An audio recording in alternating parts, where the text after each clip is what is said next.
இன்றைக்கி நம்ம பார்க்க போகிற பதிவு திருமணம் ஆகாதவர்கள் எந்த கோவிலுக்கு போகலாம் அப்படின்னா இந்த 5 கோவில்களுக்கு போகிறதுனால கல்யாணம் நிச்சயமாக நடக்கும்.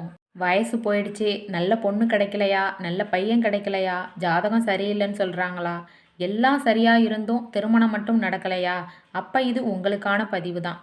திருமணம் ஆகாததுனால மனசுக்குள்ள வேதனை, குடும்பத்தில் மன அழுத்தம், சமூகம் கேட்குற கேள்விக்கு பதில் சொல்ல முடியல, இதுக்கெல்லாம் ஒரே வழி இந்த 5 ஸ்தலங்களுக்கு போகிறதுனால நிச்சயமாக திருமணம் நடக்கும். அந்த 5 முக்கிய கோவில்கள் எங்கே இருக்குது, அங்கே எந்த தெய்வத்தை எப்படி வழிபடணும், என்ன பரிகாரம், எத்தனை நாள் செய்யணும், இது எல்லாத்தையும் தான் இந்த பதிவில் நம்ம பார்க்க போகிறோம்.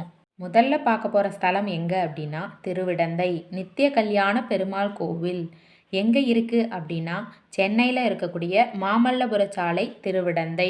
இருக்கக்கூடிய தெய்வம் நித்திய கல்யாண பெருமாள், தாயார் கோமலவள்ளி. இங்கே பெருமாளுக்கு தினமுமே கல்யாணம் நடக்கும் அப்படிங்கிறதுனால நித்திய கல்யாண பெருமாள் அப்படின்னு பெயராம். 64 யோகினிகளுக்கு ஒரே நாளில் திருமணம் செய்து வைத்தார் என்று புராண கதைகளில் இருக்குது. ஆகலைன்னு உங்களையே நீங்கள் குறை சொல்லிக்காதீங்க. நீங்கள் குறை இல்லை, உங்கள் நேரம் இன்னும் வரலை, அவ்வளவுதான்.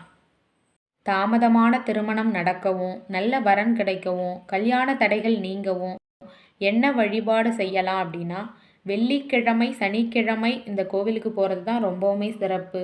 துளசி மாலை சாட்சி பெருமாளுக்கு வழிபாடு பண்ணுங்க, ரொம்பவுமே நல்லது. 108 முறை கல்யாண கோவிந்தான்னு சொல்லுங்க. என்ன பரிகாரம் பண்ணலாம் அப்படின்னா தொடர்ந்து 9 வெள்ளிக்கிழமை இந்த நித்திய கல்யாண பெருமாள் கோவிலுக்கு போய் வழிபாடு பண்ணி மனசார வேண்டிக்கோங்க, நிச்சயமாக திருமணம் நடக்கும். ரெண்டாவதாக பார்க்க போகிற ஸ்தலம் எங்கே அப்படின்னா திருமணஞ்சேரி உத்வாகநாதர் கோவில். எங்கே இருக்குது அப்படின்னா மயிலாடுதுறை மாவட்டத்தில் திருமணஞ்சேரி. இங்கே இருக்கக்கூடிய தெய்வம் உத்வாகநாதர், அதாவது சிவபெருமான், அம்மன் கோகிலாம்பாள், பார்வதி அம்மா.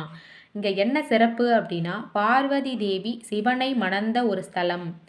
திருமணம் சம்பந்தமான பிரச்சனைகளுக்கு ரொம்பவுமே சக்தி வாய்ந்த ஸ்தலம் இது.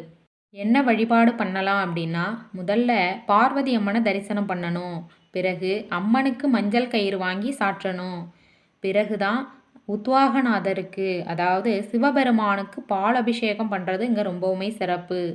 என்ன பரிகாரம் பண்ணணும் அப்படின்னா கோவிலில் தரக்கூடிய மஞ்சள் கயிற்றை வீட்டின் பூஜை அறையில் வச்சு தினமும் பூஜை பண்ணுங்க. திருமணம் நிச்சயமானதும் அந்த மஞ்சள் கயிற்றை கோவிலுக்கு திரும்பி கொடுத்துடணும், வச்சிருக்கக்கூடாது. அதான் நம்ம பார்க்க போகிற ஸ்தலம் திருச்செங்கோடு அர்த்தநாரீஸ்வரர் கோவில். எங்கே இருக்குது அப்படின்னா நாமக்கல் மாவட்டம் திருச்செங்கோடு. அங்கே இருக்கக்கூடிய தெய்வம் சிவபெருமானும் பார்வதியும் ஒரே உருவமாக காட்சி கொடுத்துருப்பாங்க. இங்கே என்ன சிறப்பு அப்படின்னா ஆண் பெண் இருவரின் சமநிலையை காட்டக்கூடிய தெய்வம். திருமண வாழ்க்கைக்கு அடிப்படை புரிதலை தரும் ஸ்தலம் இது. இந்த கோவிலுக்கு போகிறதுனால சரியான வாழ்க்கை துணை கிடைக்கவும், மனசு ஒத்த திருமணம் நடக்கவும் இந்த ஸ்தலத்திற்கு போகலாம்.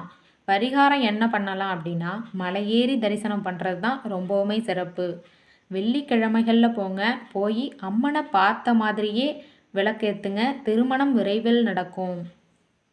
நாலாவதாக பார்க்க போகிற ஸ்தலம் எங்கே அப்படின்னா மதுரை மீனாட்சி சுந்தரேஸ்வரர் கோவில் தான். இங்கே இருக்கக்கூடிய தெய்வம் மீனாட்சி அம்மனும் சுந்தரேஸ்வரர் அதாவது சிவபெருமானும். இங்கே என்ன சிறப்பு அப்படின்னா மீனாட்சி சுந்தரேஸ்வரர் திருமணம் இந்த உலகத்திற்கு திருமணத்தின் ஒரு அடையாளம். நல்ல திருமண வாழ்க்கை கிடைக்கவும், குடும்ப ஒற்றுமையாக இருக்கவும் இந்த ஸ்தலத்திற்கு போகலாம். எப்படி வழிபாடு பண்ணணும் அப்படின்னா முதல்ல மீனாட்சி அம்மனை தரிசனம் பண்ணிட்டு பிறகு சுந்தரேஸ்வரரை வழிபாடு பண்ணுங்க. மாலை நேரத்தில் இந்த கோவில்களுக்கு போங்க, ரொம்பவுமே சிறப்பாக இருக்கும். செவ்வாய் வெள்ளிக்கிழமைகளில் வழிபாடு பண்ணுங்க, அதுவும் குடும்பத்தோடு போய் வழிபாடு பண்ணுங்க, குடும்பம் ஒற்றுமையாக இருக்கும். அஞ்சாவதாக பார்க்க போகிற ஸ்தலம் எங்கே அப்படின்னா ஸ்ரீ வில்லிபுத்தூர் ஆண்டாள் கோவில் தான். எங்கே இருக்குது அப்படின்னா விருதுநகர் மாவட்டத்தில் ஸ்ரீ வில்லிபுத்தூர். அங்கே இருக்கக்கூடிய தெய்வம் ஆண்டாள் விஷ்ணுவை மணந்த பக்தி உருவமாக காட்சி தந்திருப்பாங்க. இங்கே என்ன சிறப்பு அப்படின்னா ஆண்டாள் விஷ்ணுவை மனதார காதலித்து மணந்தவர். முக்கியமாக பெண்கள் இந்த கோவிலுக்கு போய் ஆண்டாளை வழிபாடு பண்ணுங்க, நிச்சயமாக திருமணம் விரைவில் நடக்கும். அவ்வளவு சக்தி வாய்ந்த ஸ்தலம் இது. நல்ல கணவன் கிடைக்கவும், மனம் விரும்பிய திருமணம் நடக்கவும் எப்படி வழிபாடு பண்ணணும் அப்படின்னா ஆண்டாளுக்கு மல்லிகை மாலை சாற்றி திருப்பாவை பாடல் பாடுங்க, ரொம்பவுமே சிறப்பு.